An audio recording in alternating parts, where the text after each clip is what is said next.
రైతు బాంధవుని రైతులందరూ సంతోషంగా ఉన్నారు మా ప్రభుత్వంలో అంటున్నాడే. అదేం లేదన్న, మాకు డైరీ ఫామ్ ఉంది. గత ప్రభుత్వంలో మాకు సబ్సిడీ కింద టీఎంఆర్ కానీ, సైలేజ్ కానీ, డిప్పు పైపులు కానీ వగేరా వగేరా అన్నీ వచ్చేటి. ఒక మెడిసిన్ కానీ పశువులకు. ఇప్పుడైతే ఏం రావట్లే. ఏదో వెహికల్ అని పెట్టిండు కానీ పశువుల కోసం అదేం జరగట్లేదు. అసలు మెడిసిన్స్ లేవు. అసలు పర్టికులర్ ఫస్ట్ ఎయిడ్ మెడిసిన్స్ లేవు ఇక్కడ గవర్నమెంట్ హాస్పిటల్లో. ఒక్క సబ్సిడీతో ఒక్క దానా కూడా రావట్లే మాకు ఇంతవరకు. గత ప్రభుత్వంలో మేము ఒక్కరమే వచ్చేసి 2 లక్షల సబ్సిడీలో దానా బుక్ చేసుకున్నాం. గత ప్రభుత్వంలో గోకులం కింద కట్టిన షెడ్డుకు కూడా ఇంతవరకు మాకు బిల్లు లేదు. ఏం మన ఎమ్మెల్యే వచ్చి అడిగితే ఇది మంది కాదు, తెలుగుదేశం వాళ్ళది, మనకు సంబంధం లేదు అని డైరెక్ట్గా చెప్పేసింది. మొక్క మీదే చూస్తాం చేస్తామని కూడా చెప్పలేదు రవీంద్రనాథ్ రెడ్డి. 3,65,000 మాకు నష్టం దాని ద్వారా.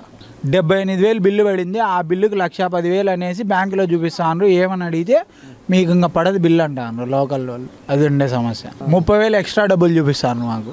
ఏమని అడిగితే మీకు అసలు పడదు, ఇంకా డబ్బులు ఎక్కువ మాట్లాడితే అని అంటారు. డబ్బులు పడదు, ఇంకా అయిపోయింది టీడీపీ ప్రభుత్వంది, ఇది మాకు సంబంధం లేదని చెప్తాను.